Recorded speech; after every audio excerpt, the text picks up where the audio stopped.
बात करते हैं गांव की, किसानों की और उनके विकास की। इसीलिए हमारी कोशिश होती है कि गांव किसान कार्यक्रम के माध्यम से आप तक खेती किसानी, पशुपालन और साथ ही कामयाब किसान से संबंधित तमाम नई नई जानकारियां आप तक पहुंचाते रहें, ताकि आप उनका उचित इस्तेमाल कर सकें। तो चलिए शुरुआत करते हैं आज के गाँव किसान की।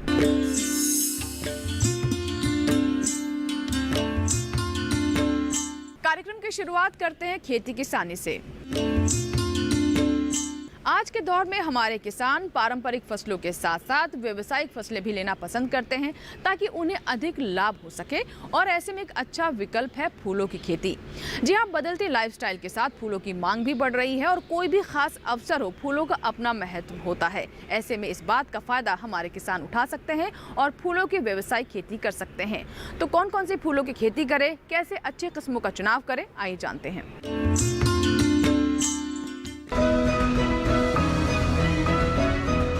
बढ़ते फूलों के उपयोग ने इसे फूलों की खेती को एक बड़ा व्यवसाय का रूप दिया है।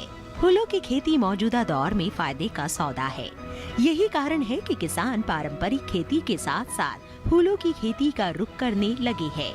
मध्य प्रदेश, गुजरात, पंजाब, हरियाणा, आंध्र प्रदेश, ओडिशा, झारखंड, पश्चिम बंगाल और महाराष्ट्र में व्यापक तौर पर फूलों की खेती की जाती है। हमारे यहाँ मुख्य रूप से जरबेरा, गुलाब, गुलदाउदी, रजनीगंधा, ग्लेड्स, एंथुरियम, कार्नेशन, गेंदा की खेती की जाती है। इनकी सुरक्षित खेती के लिए किसान पॉली हाउस का इस्तेमाल करते हैं। भारत में जलवायु में पाई जाने वाली विविधता से अलग अलग क्षेत्रों में अलग अलग समय में फूलों की खेती की जाती है। आइए जानते हैं ज्यादा प्रचलित फूलों की खेती के बारे में। जरबेरा बहुउपयोगी फूल है। इसकी करीब 70 संकर किस्मों की खेती की जाती है, जिनकी मांग देश ही नहीं बल्कि विदेशों में भी बड़े पैमाने पर बनी रहती है। इस पौधे पर मौसम का सीधा असर पड़ता है, इसीलिए इसकी खेती ज्यादातर किसान पॉली हाउस में ही करते हैं। एक साल में इसकी 2 फसलें ली जाती हैं। पहली बसंत ऋतु में, दूसरी ग्रीष्म ऋतु में। नर्सरी में तैयार किए गए पौधों की रुपाई का काम जनवरी से मार्च के बीच किया जाता है। वहीं गर्मियों के लिए जून से अगस्त माह में पौधों की रुपाई करनी चाहिए। रुपाई करते समय कतार से कतार की दूरी 30 से 40 सेंटीमीटर व पौध से पौध की दूरी 20 से 30 सेंटीमीटर रखनी चाहिए। गुलदाउदी फूल की बुआई के लिए 1 हेक्टेयर खेत के लिए 1 से 5 लाख गांठों की जरूरत होती है। गांठों की रुपाई फरवरी से मार्च के महीने में की जाती है। वहीं पौधे के अंतिम टहनियों की रुपाई जून जुलाई माह में की जाती है।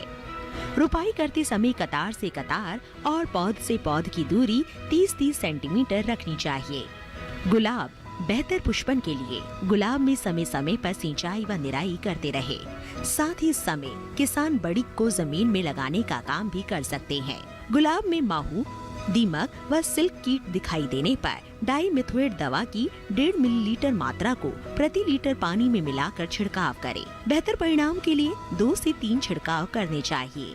वहीं गुलाब में दीमक नियंत्रण के लिए फॉरेट 10G दवा की 3 से 4 ग्राम मात्रा को गुड़ाई करके प्रति पौधा दें। रजनीगंधा, इस माह में रजनीगंधा के बल्बों की रुपाई का काम किया जा सकता है। रुपाई करते समय किसान इस बात का ध्यान रखें कि बुआई के लिए प्रति एकड़ के लिए 2100 से 2500 गांठों का प्रयोग करें।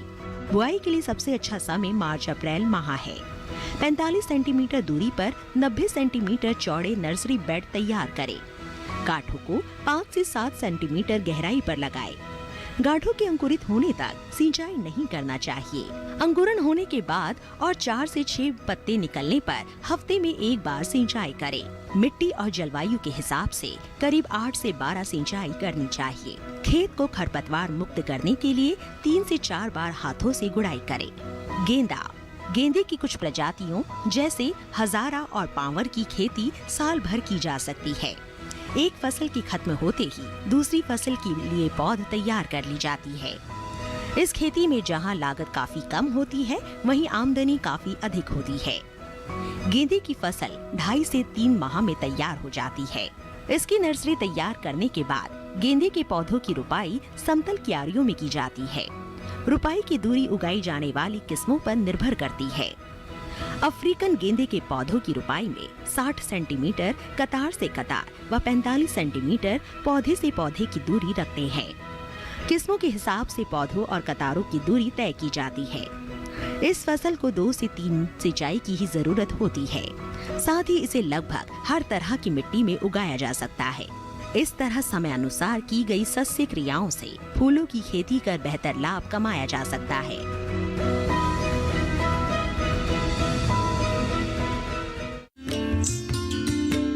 तो अभी आपने फूलों की खेती पर ये खास रिपोर्ट देखी, जिसमें हमने आपको ये भी बताया कि आप फूलों की संरक्षित खेती भी कर सकते हैं। ऐसे में पॉली हाउस का इस्तेमाल विशेष हो जाता है।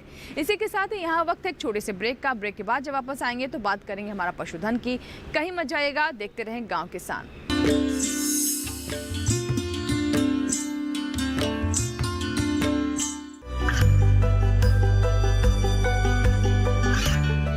गांवों और पिछड़े क्षेत्रों में सरकारी योजनाओं की जानकारी पहुंचा। देश में कौशल और क्षमता विकास कर ग्रामीणों को सामाजिक बदलाव और विकास से जोड़ने की दूरदर्शन किसान की पहल चौपाल चर्चा देखें सोमवार से शुक्रवार सुबह 9 बजे।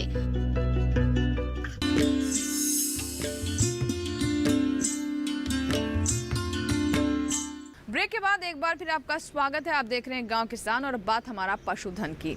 हमारा पशुधन में आज हम बात करेंगे कड़कनाथ मुर्गे के बारे में, जिसे मध्य प्रदेश और छत्तीसगढ़ की शान भी कहा जाता है। जी हाँ, ये अपने रूप रंग के लिए तो जाना ही जाता है, साथ ही इसके पोषक तत्व इसे विशेष बनाते हैं और लोग इसके लिए अधिक दाम भी देने के लिए तैयार हैं। कैसे अलग है आम मुर्गों से और हमारे किसान, हमारे पशुपालक किस तरीके से कड़कनाथ मुर्गे का चुनाव करके अधिक लाभ ले सकते हैं, आइए जानते हैं।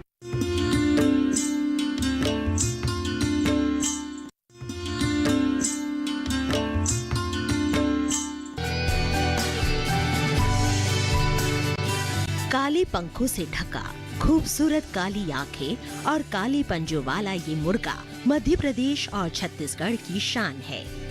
वैज्ञानिकों का कहना है कि इसके सेवन से इंसान का शरीर मजबूत होता है, इसीलिए इसका नाम कड़कनाथ रखा गया है। बाजार में इसकी हमेशा मांग बनी रहती है। सामान्य मुर्गे की अपेक्षा लोग इस पर ज्यादा खर्च करने से भी पीछे नहीं हटते। किस तरह ये सामान्य मुर्गे की तुलना में ज्यादा पोषक तत्वों से भरपूर है, आइए समझते हैं। तुलनात्मक रूप से दिखाएं। सामान्य मुर्गा। सामान्य मुर्गे में 13 से 25% वसा पाया जाता है। 100 ग्राम मीट में 200 मिलीग्राम कोलेस्ट्रॉल होता है। प्रोटीन की मात्रा 18 से 20%। कड़कनाथ मुर्गा। कड़कनाथ में इसकी मात्रा सिर्फ 2.9% है। कोलेस्ट्रॉल महज 59 मिलीग्राम होता है। 20 से 24% प्रोटीन मौजूद। कड़कनाथ में इसके अलावा भरपूर मात्रा में लौह तत्व, कैल्शियम, विटामिन बी और विटामिन सी भी पाया जाता है। इसके गुणों को देखते हुए कड़कनाथ का पालन करना काफी मुनाफे का सौदा है। यही वजह है कि मुर्गी पालकों का रुझान भी इस ओर बढ़ा है। सरकारी मदद से भी कड़कनाथ पालन को आसान और सस्ता बनाया जा रहा है। व्यवसाय शुरू करने के लिए कृषि विज्ञान केंद्र से चूजे लिए जा सकते हैं। मध्य प्रदेश में सरकार की ओर से अंडे सेने के लिए हैचर मशीन भी मुफ्त दी जा रही है। बेहतर उत्पादन मिल सके इसके लिए प्रशिक्षण भी दिए जा रहे हैं। दिल्ली के ऐसे ही एक कड़कनाथ मुर्गी पालक है, जिन्होंने छत्तीसगढ़ से प्रशिक्षण लेकर इस व्यवसाय को शुरू किया। कड़कनाथ के बारे में क्या है उनकी राय, आइए जानते हैं। ये मेरी निजामुद्दीन में मेरी जगह है और यहाँ मैं अपनी खेतीबाड़ी का करता हूँ और यहाँ हम टोटली ऑर्गेनिक तरीके से एग्रीकल्चर करते हैं, फार्मिंग करते हैं। हम तरह तरह की सब्जियाँ उगाते हैं खेती। उसमें हमारा पालक, मेथी, सरसों, बथुआ, मटर, गोभी, ब्रोकली, पत्ता गोभी, गाजर, धनिया, मूली, ये सब हम टोटली ऑर्गेनिक तरीके से इनका करते हैं। और इसमें हम टोटली एक तो हम अपनी सारी सब्जियां, हरी सब्जियां जितनी भी होती है, सीजनली सब्जियां, वो सारी उगाते हैं और साथ में हम मुर्गी पालन भी करते हैं। मुर्गी पालन में हम कड़कनाथ फार्मिंग ने हमने चुना क्योंकि इसके बारे में हमने सुना था बहुत ज़्यादा ही बेनिफिट वाली मुर्गियाँ हैं।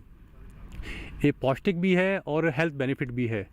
इसके साथ में एक हमें एक आय की एक अलग से इनकम होती है इसके ज़रिए, क्योंकि हमने इसलिए इसको चुना क्योंकि इसमें एक तो अपना इसके जो फ़ैट है वो बहुत कम होता है और हाई प्रोटीन बर्ड है ये, जो ये हेल्थ के लिए बहुत अच्छा है।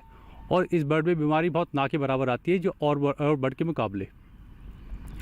और हमने धीरे धीरे हमने स्टार्ट किया। हमें 3 साल हो गए कड़कनाथ को करते हुए, एग्रीकल्चर को हमें अपनी फार्मिंग करते हुए हमें हो गए करीब 10 साल हो गए।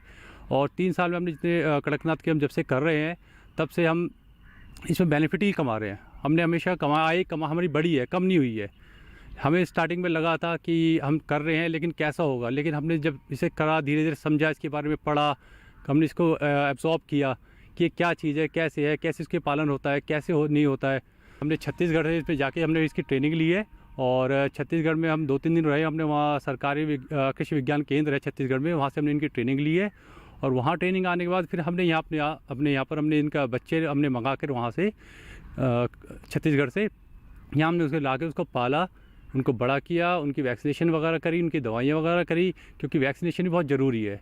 हम बैकयार्ड फार्मिंग नहीं कर रहे हैं, जो 10-20 मुर्गी ला के हमने ऐसे छोड़ दिया और वो ऐसे ही पल रहा है। इसके लिए भी प्रॉपर एक तरीका होता है पालने का। प्रॉपर आप 1 दिन से लेके आप 6 महीने के अंदर आप इनके लिए वैक्सीनेशन भी होती है, इनकी दवाइयाँ भी होती हैं, इनका खाना पीना, ये सारी चीज़ देखनी पड़ती है। मैं सभी युवाओं से यही कहना चाहूँगा, आप जॉब ना करके अगर अपना बिज़नेस करें, बिज़नेस में आप एग्रीकल्चर में जाएँ, एग्रीकल्चर में आप खेती बाड़ी से लेके पशुपालन तक आप जाते हो तो इसमें बहुत अच्छी आय आपको मिलेगी। एक जॉब के मुकाबले एक जॉब आपको 10-15 हज़ार रुपये महीने का इनकम देगी, नॉर्मल जॉब। और यहीं उससे आप 10 गुना ज़्यादा आप एग्रीकल्चर से आप कमा सकते हो, मुर्गी पालन से आप कमा सकते हो, खेती बाड़ी से आप कमा सकते हो। कृषि के साथ साथ कड़कनाथ मुर्गी पालन कर रहे। खेत में हर तरह की सब्जियां लगी है। कड़कनाथ में भरपूर मात्रा में पोषक तत्व पाए जाते हैं। कड़कनाथ की प्रतिरोधक क्षमता अच्छी होती है। करीब 3 साल से कड़कनाथ पालन कर रहे हैं। पिछले 10 सालों से खेती कर रहे हैं। कड़कनाथ से मिल रहा अच्छा मुनाफा। छत्तीसगढ़ से लिया कड़कनाथ पालन का प्रशिक्षण। छत्तीसगढ़ से ही मंगवाए कड़कनाथ के चूजे। बेहतर लाभ के लिए टीकाकरण का रखते हैं ध्यान। स्वास्थ्य और आहार का रखते हैं खास ख्याल। पत्तेदार सब्जियों के फसल अवशेषों के रूप में हरा चारा देते हैं। हालांकि दूसरी मुर्गियों के मुकाबले कड़कनाथ में उत्पादकता कम है। अंडे देने के मामले में कड़कनाथ कुछ पीछे है। कड़कनाथ मुर्गी साल भर में 80 से 120 अंडे देती है, लेकिन इसके अंडों की कीमत सामान्य अंडों से कहीं ज्यादा होती है, जबकि सामान्य मुर्गी की उत्पादकता 300 तक पहुंच जाती है। वैसे कड़कनाथ अंडों के लिए नहीं बल्कि मीट के लिए पाला जाता है। मीट का बेहतर भाव उत्पादकता की तमाम कमियों को दूर कर देता है। सही प्रशिक्षण से मुर्गी पालक इससे बेहतर मुनाफा कमा सकते हैं।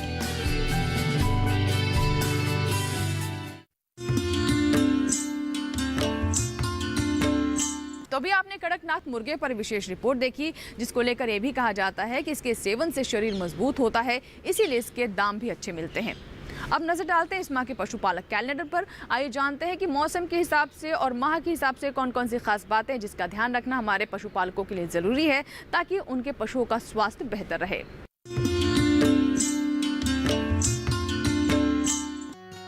जनवरी में ध्यान देने वाली बातें। कश्मीर और हिमाचल प्रदेश में बर्फबारी का सीधा असर सर्द हवाओं व पाला पड़ने के रूप में पड़ता है, इसलिए पशुओं को शीतलहर से बचाने के आवश्यक उपाय करें। पाला पड़ने की संभावना होने पर कृत्रिम प्रकाश या गर्मी का प्रबंध अवश्य करें। कमजोर और रोगी पशुओं को बोरी की झूल बनाकर ओढ़ाएं। सर्दी से बचाने के लिए रात के समय पशुओं को छत के नीचे या घास फूस के छप्पर में बांध कर रखें। पशुओं को नम स्थान में बंद करने और धुआं आदि से गर्मी पहुंचाने की कोशिश उनके न्यूमोनिया से पीड़ित होने की संभावना को अधिक बढ़ाती है। पशुओं को पानी गुनगुना करके दें। दुधारू पशुओं को तेल और गुड़ देने से भी शरीर का तापक्रम सामान्य बनाए रखने में सहायता मिलती है। पशुपालकों को चाहिए कि अगर मुंह पका खुरपका रोग, पीपीआर, गलघोटू, फड़किया लंगड़ा बुखार से बचाने के टीके नहीं लगवाए हैं तो अभी लगवा दें। विशेष रूप से मेमनों को फड़किया का टीका लगवाएं। तो ये था इस माह का पशुपालक कैलेंडर। फिलहाल इसी के साथ ही वक्त एक छोटे से ब्रेक का। ब्रेक के बाद जब वापस आएंगे तो बात करेंगे कामयाब किसान की दास्तां की। कहीं मत जाइएगा, देखते रहें गांव किसान।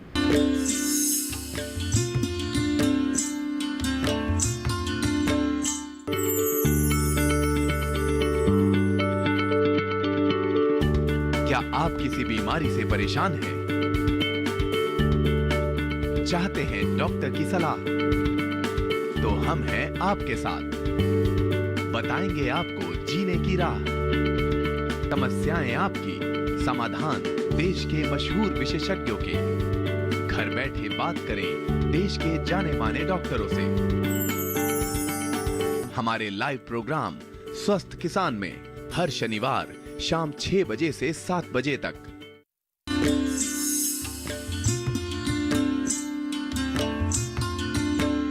ब्रेक के बाद एक बार फिर आपका स्वागत है। आप देख रहे हैं गांव किसान और अब बात कामयाब किसान की कहानी की।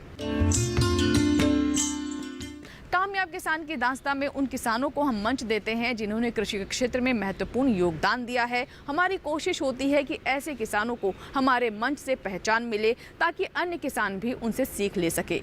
ये वो किसान हैं जिन्होंने अपनी लगन, मेहनत और इच्छा शक्ति से तमाम चुनौतियों को पार करते हुए मंजिल हासिल की। तो आइए देखते हैं आज के कामयाब किसान की दास्तां।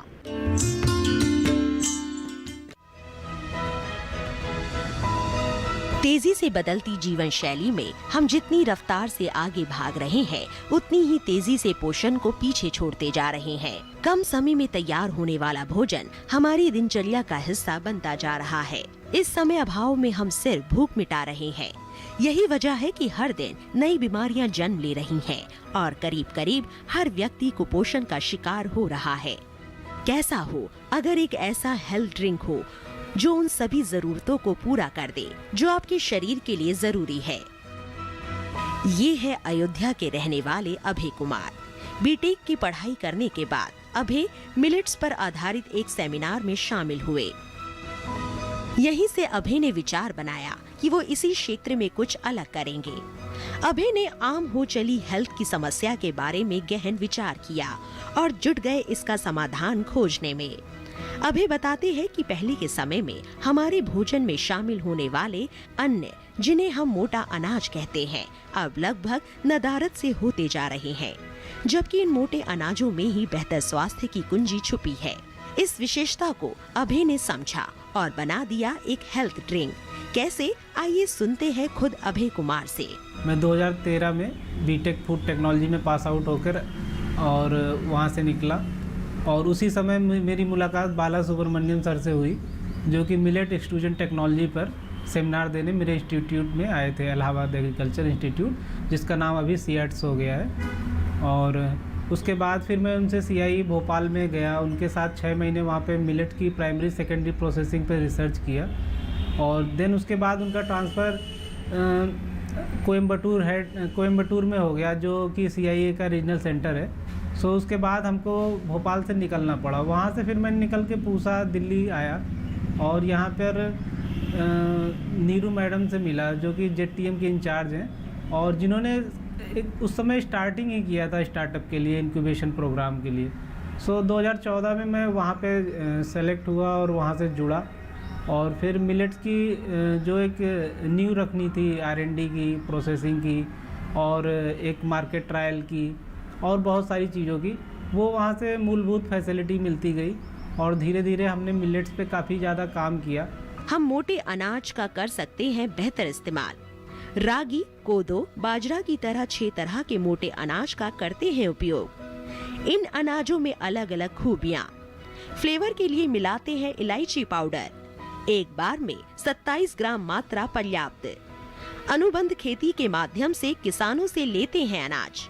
इस हेल्थ ड्रिंक जिग्मो को बनाने के लिए अभय ने एक छोटी सी फैक्ट्री खोल रखी है, जिसमें मोटे अनाजों की प्रोसेसिंग कर हेल्थ ड्रिंक को छोटे छोटे पैकेट्स में पैक किया जाता है।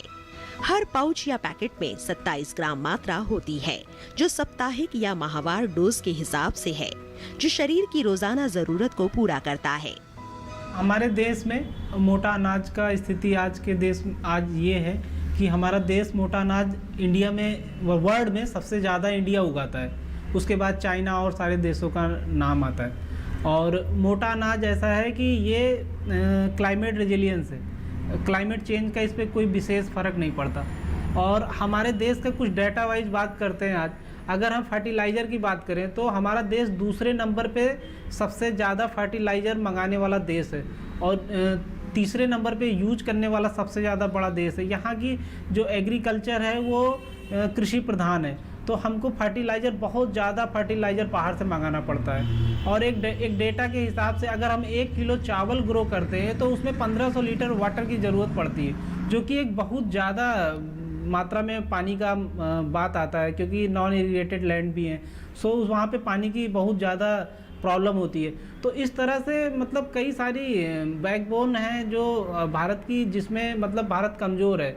सो अगर हम वहाँ पे मिलेट्स को लेके आए तो फिर मतलब वहाँ पे भारत को मजबूती निश्चित तौर पे मिलेगी, कहीं से पानी का, कहीं से खाद का, कहीं से जो अनफर्टाइल लैंड है उनका, और कहीं पे क्लाइमेट चेंज का भी। और मिलेट्स में एक खास बात ये है कि हम इसको 2-2 क्रॉप ले सकते हैं साल में, ऐसा नहीं है कि हम ये सिंगल क्रॉप है तो गेहूँ ही चलेगा या चावल ही चलेगा, मतलब इसमें मल्टीपल क्रॉप का भी ऑप्शन है। और मिलेट्स का ऐसा है कि ये एक फैमिली है, आज आपके पास बाजरा उगाने का है तो नेक्स्ट में आप जंगोरा उगा सकते हैं, फॉक्सटेल उगा सकते हैं, कोई नई चीज़ों को उगा सकते हैं, तो इससे आपका एक साइकिल वाइज चलता रहेगा। और मिलेट्स के साथ साथ हम और भी चीज़ें इसके साथ सह खेती में कर सकते हैं, तो ऐसा नहीं। अब ये देखिए हम आपको एक फॉक्सटेल मिलेट्स के दिखा रहे हैं, ये फॉक्सटेल मिलेट देखिए, ये ऐसा होता है और इसमें बहुत सारा ये इसका चमक होता है, फिर इसकी छिलके उतारे जाते हैं, फिर इसको प्रोसेसिंग करके हम इसको जो आगे बढ़ाते हैं उन सारी चीज़ों में यूज करते हैं। ऐसे ही हम आप लोग जानते ही होंगे, ये एक बाजरा है, बाजरा तो बहुत सारा फेमस है चारों तरफ, और बाजरे में जो है आयरन, कैल्शियम, मिनरल, जिंक, ये सब बहुत ही प्रचुर मात्रा में। ऐसे ही रागी एक ऐसा सोर्स है कैल्शियम का सबसे ज़्यादा, मतलब धरती पर जितनी भी ग्रेन्स है उसमें रागी सबसे नंबर 1 कैल्शियम का सोर्स है। और ऐसे ही कोडो मिलेट्स जो है बहुत सारे पुराने टाइम से हम लोग जान भी रहे हैं, और एक कहावत भी है कि कोदो ऐसा कहावत में भी आता है, तो ये कोदो मिलेट्स है। ऐसे ही ये बर्नयार्ड मिलेट है, इसकी भी अपनी ऐसे ही प्रॉपर्टी। ऐसे ही ये लिटिल मिलेट, ऐसे 6 तरह के मोटे अनाजों को मिला के हमने एक पाउडर फॉर्म में प्रोडक्ट तैयार किया हुआ है। ये पाउडर फॉर्म में प्रोडक्ट है, आपको जस्ट इसको, ये पाउडर फॉर्म में होता है और ये देखने में ऐसे पाउडर सा लगता है, लोग इसको सत्तू तरह भी समझते हैं, पर थोड़ा सा उससे ये अलग है। इसकी एक अपनी कम्बिनेशन है, अपनी क्षमता है कि अगर आप इसको एक डोज लेते हैं जिसको 27 ग्राम हमने निर्धारित किया हुआ है, तो वो 4 से 5 घंटे आपको कुछ भी खाने का ज़रूरत नहीं होता। और इसमें कोई भी आर्टिफिशियल केमिकल प्रिजर्वेटिव ये सब नहीं यूज किया गया। और इसमें अपना मेन फोकस ये रहा है कि हम फूड तो ले ही, साथ के साथ मेडिसिनल और जो उसकी और प्रॉपर्टी है मिलेट्स की, वो साथ की अपने फूड न्यूट्रिशन में आए, जिससे कि हमारा शरीर वास्तव में पोषित हो। और जो हम कुपोषण की तरफ जा रहे हैं तो मिलेट्स को हम अपनाकर काफ़ी हद तक कुपोषण रोक सकते हैं। पर यह है कि मिलेट्स की अपनी कुछ ड्रॉबैक भी है, जैसे इसका टेस्ट हो गया, या इसकी सेल्फ लाइफ हो गई, या इसकी फिर कुछ और भी चीज़ें हैं जिनको अभी मतलब जिन पे काम हो रहा है, काफ़ी ज़्यादा जगह काम हो रहा है, पर अभी हम भी काम ही कर रहे हैं, लेकिन हमने काफ़ी हद तक इन चीज़ों पे कंट्रोल कर लिया है। एंटी न्यूट्रिएंट फैक्टर पे, डाइजेस्टिबिलिटी पे, और इसकी टेस्ट पे, सेल्फ लाइफ पे काफ़ी ज़्यादा। अगर आपको ना बताया जाए कि ये मिलेट पाउडर है तो आप बता भी नहीं सकते, आप इसको व्हीट और राइस के ही कैटेगरी में रखेंगे। सो इस तरह से चेंजेस लाया गया है, जिसके कारण जो है हम इसको कह सकते हैं कि ये एक टाइम की कंप्लीट न्यूट्रिशन है, कंप्लीट नीड है। अगर आप इसको कंज्यूम कर रहे हैं तो ये आपका अच्छा चल रहा है। उत्पाद की सफलता उसकी मार्केटिंग में छुपी होती है। इस बात को अभय के मित्र और व्यवसाय में भागीदार विनय अच्छे से समझते हैं। विनय बताते हैं कि वो इसके पहले मार्केटिंग फील्ड से ही है। साल 2014 से विनय इस व्यवसाय से जुड़ गए। उत्पाद को पहचान देने के लिए विनय ने पैकिंग में सुधार किए, साथ ही बाजार में स्टॉल लगाकर लोगों के बीच अपना उत्पाद ले जाते हैं, साथ ही लोगों से प्रतिक्रिया भी लेते हैं। इसके अलावा विनय सरकार की ओर से लगाए जाने वाले मेलों में भी भागीदारी करते हैं, जिससे ज्यादा से ज्यादा लोगों तक उनका उत्पाद पहुंच सके। 2014 में मेरी अभय से मुलाकात हुई। और मुझे पता लगा कि अभय मिलेट पे काम कर रहा है, मोटे अनाजों पे काम कर रहा है और उसने अपना एक स्टार्टअप सोचा है। तो मैं ऑलरेडी मार्केटिंग में था, तो और मैं एक किसान फैमिली से भी हूँ, तो मुझे पता है वैल्यू मिलेट्स की क्या है और मुझे पता है कि किसान कैसे मिलेट्स उगा रहा है और कैसे खेती कर रहा है। तो उसको उस तरीके का बेनिफिट उनको नहीं मिल पा रहा है, क्योंकि मुझे पता है कि मेरे डैडी भी जाते थे, पापा भी जाते थे, अपना अनाज को लेके मंडियों में जाते, तो उस तरीके का उनको रेट नहीं मिल पा रहा था। तो मैं इस सब चीज़ को सोचते हुए मुझे लगा कि मुझे अभय के साथ काम करना चाहिए और मैं किसानों को कैसे बेनिफिट दे सकता हूँ वो मुझे अच्छी तरह से पता था, क्योंकि मैं एक किसान फैमिली से हूँ। तो फिर मैंने देखा कि मोटे अनाजों पे काम कर रहा है, तो फिर मैं इसके साथ जुड़ गया और मुझे पता था कि मैं मार्केट में हूँ, तो मार्केटिंग का मुझे अच्छा एक्सपीरियंस भी था। तो फिर मैंने आके देखा, साथ में काम किया और पैकिंग भी देखी मैंने कुछ इसमें सुधार भी किए, क्योंकि ये पेपर फॉलिंग मतलब सिल्वर फॉइल में मैंने इसको मतलब पैकिंग करवाया है। उससे क्या होता है कि मिलेट्स की जो सेल्फ लाइफ है वो अच्छी बढ़ जाती है। उससे क्या है कि आप इसको 6 महीने तक इसको रख सकते हैं, इसका कोई भी कैसा भी कोई भी प्रॉब्लम इसमें नहीं होगी। अभय कुमार और विनय ने जिग्मो उत्पाद बनाकर न सिर्फ लोगों के बेहतर स्वास्थ्य का सही विकल्प निकाला है, बल्कि उन किसानों के लिए भी आय के दायरे बढ़ाए हैं जो मोटा अनाज पैदा करते हैं। तो ये थी हमारे आज के कामयाब किसान की दास्तां। वाकई में कह सकते हैं कि अगर मन में कुछ ठान ले तो असंभव कुछ भी नहीं और निरंतर अपनी मंजिल की ओर बढ़ते रहें, चाहे कितनी भी चुनौतियां आपके सामने क्यों ना हो। उम्मीद करते हैं कि आपने भी ज़रूर कुछ ना कुछ इससे सीखा होगा। इसी के साथ ही आज के गांव किसान में फिलहाल इतना ही। नए अंक में नई जानकारियों के साथ गांव किसान में फिर होगी आपसे मुलाकात, लेकिन आप बने रहें दूरदर्शन किसान के साथ। नमस्कार।